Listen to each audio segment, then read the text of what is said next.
আমরা নিঃসন্তান হয়েছি, তাই না? অবশ্যই। রানী, পাপ যদি করতাম সূর্য বংশে রঘুকুলে আমার জন্ম হতো না। এত পাপ আমি করিনি যে পুণ্যমানের পুণ্য বংশে আমার জন্ম হয়।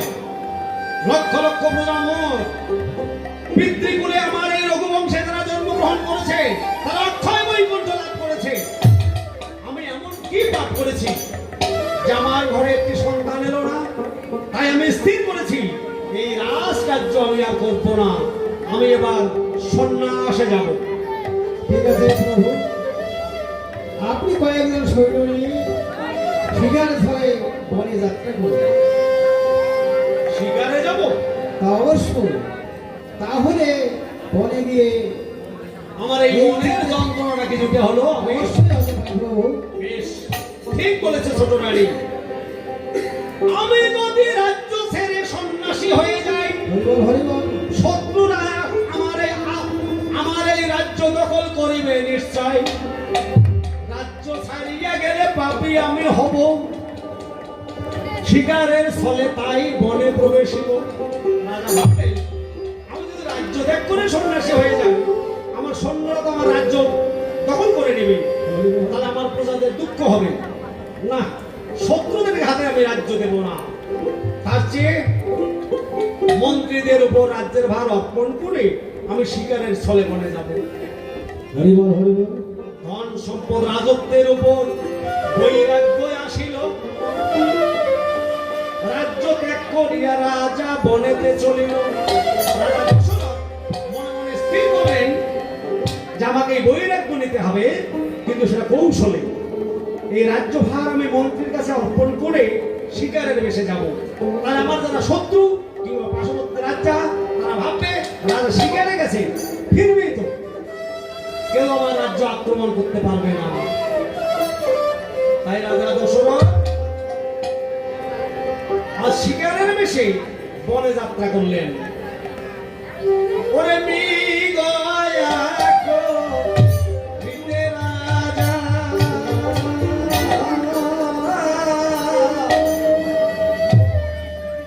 প্রবেশিল বনে।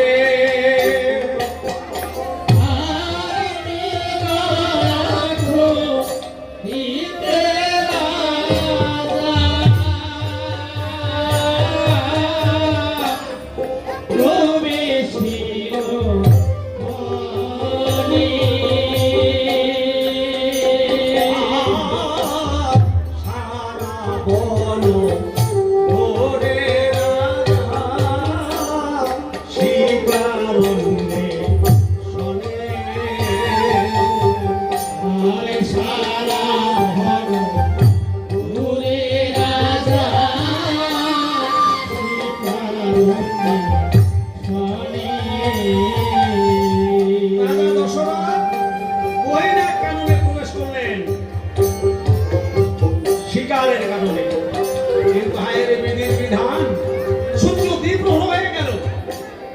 একটা পশু কিংবা পাখি রাজা দশরথের দৃষ্টিগোচর হইলেন না।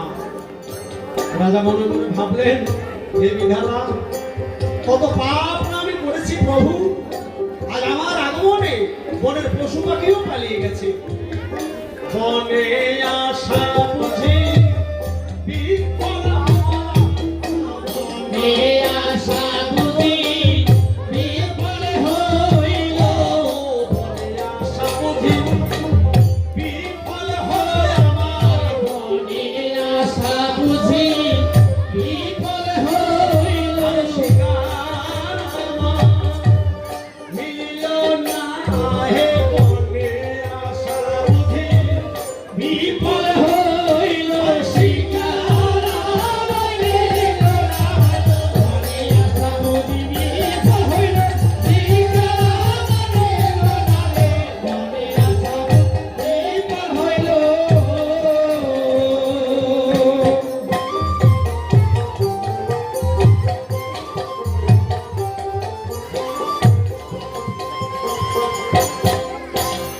রাজা দশরথ পরিশ্রান্ত মনে মনে ভাবলেন, হে নারায়ণ, জানি না আমি কত পাপ করেছি প্রভু, আমার আগমনে বনের পশু পাখিও পালিয়ে গেছে।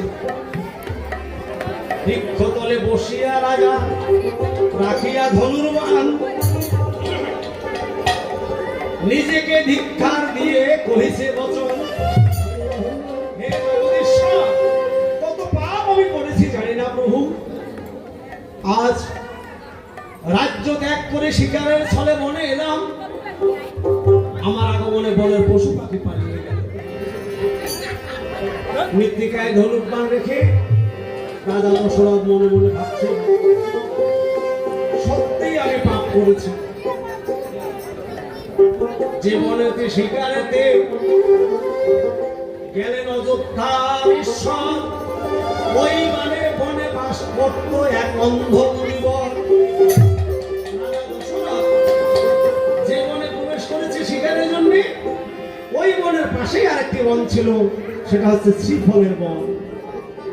সেই বনে বাস করত এক ঋষি, সে অন্ধ, তার পত্নী সেও অন্ধকি। দুই স্বামী স্ত্রী, তারা অন্ধ আর অন্ধকি। তার একটি সন্তান ছিল, নাম ছিল তার সিন্ধু। তাই অন্ধমণি পুত্র সিন্ধুকে ডাক দিয়ে বলতে লাগলেন, ওরে সিন্ধু, সিন্ধু, কেন পিতা? বৎস সিন্ধু, তব শ্রীচরণে প্রণাম। যাও বৎস, ওই বন থেকে কিছু ফল এবং সরোবর থেকে একরো জল নিয়ে আসো। কারণ কাল আমরা উপবাস করেছি, আর সময় মতো যদি পালন করতে না পারি, তাহলে যে আমার উপোস থাকায় বিফল হবে পুত্র। তব আদেশে ধার্য মোর পিতৃরূপী ভগবান, তোমার আদেশ পালন করতে আমি এই মুহূর্তেই বনে যাত্রা করব। সিন্ধুমণি পিতার চরণে প্রণাম করে ফল সংগ্রহের জন্য বনে যাবে।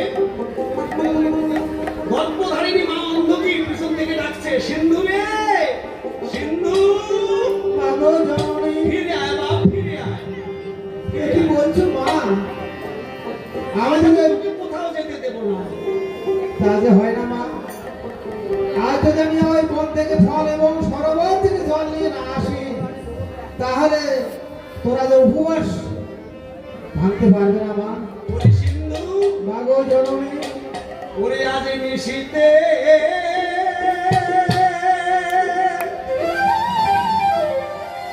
ওরে হেরিনু স্বপন, হরি হরি বল। ওই বনে গিয়ে তোর হয়েছে মরণ। নিশীতে হেরিনু স্বপন, বনে গিয়ে তোর হয়েছে মরণ। আজ নিশীতে হেরিনু স্বপন, দূরে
জ্বলন্ত ওই বনে যাস।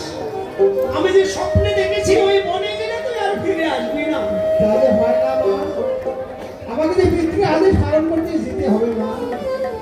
মায়ের চরণে প্রণাম করিয়া সিন্ধু তখন বড় জোরে মায়ের কাছে কইছে বচন, আগো জননী, আজ যদি পিতৃ আদেশ বঞ্চিত হই আমি,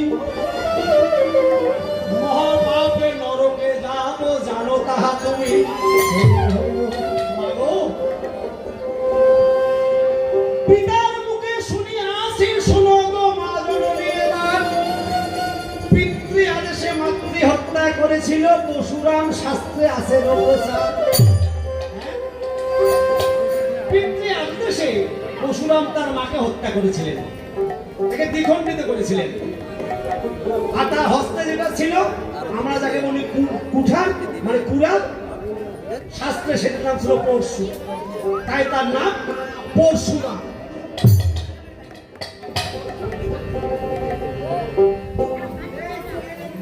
পিতৃ আদেশে মাতৃ হত্যা করেছিল সেই যুগে,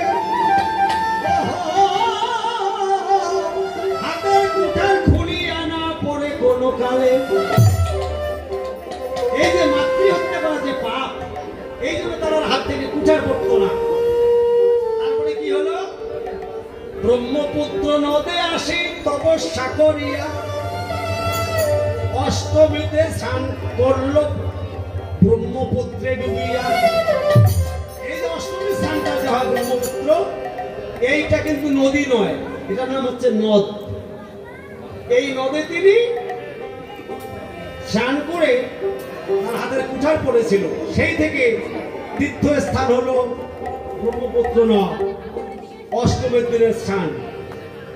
সম্মানিত ভক্তবৃন্দ, শুধু শাস্ত্র পড়লে হবে না, কিছু কিছু শাস্ত্রের মূল কথা আমাদের ধরে রাখতে হবে, কারণ বহু